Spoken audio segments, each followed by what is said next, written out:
ఈరోజు తెలంగాణ రాష్ట్రంలో ఉన్నటువంటి అనేకమైనటువంటి మెట్రో రైలుకు హైదరాబాద్లో ఉన్నటువంటి మెట్రోకు వైబిలిటీ గ్యాప్ ఫండింగ్ కింద 1200 కోట్ల రూపాయలు కేంద్ర ప్రభుత్వం ఇచ్చింది.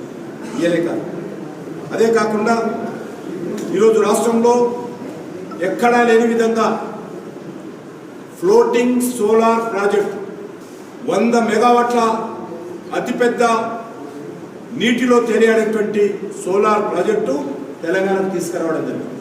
అంతేకాకుండా ఈరోజు తెలంగాణ ఎరువుల మీద రైతులకు అందిస్తున్నటువంటి సబ్సిడీ 60,000 కోట్ల రూపాయలు. ప్రపంచవ్యాప్తంగా ఎరువుల ధరలు పెరిగాయి. అది ఉక్రెయిన్ రష్యా ఉద్యమం కావచ్చు, కరోనా ఎఫెక్ట్ కావచ్చు, ప్రపంచవ్యాప్తంగా ఉన్నటువంటి ఆర్థిక సంక్షోభం కావచ్చు, అభివృద్ధి చెందినటువంటి దేశాలు కూడా ఆర్థిక సంక్షోభంలో కొట్టుమిట్టాడుతూ ఉంటే భారతదేశంలో స్థిరమైనటువంటి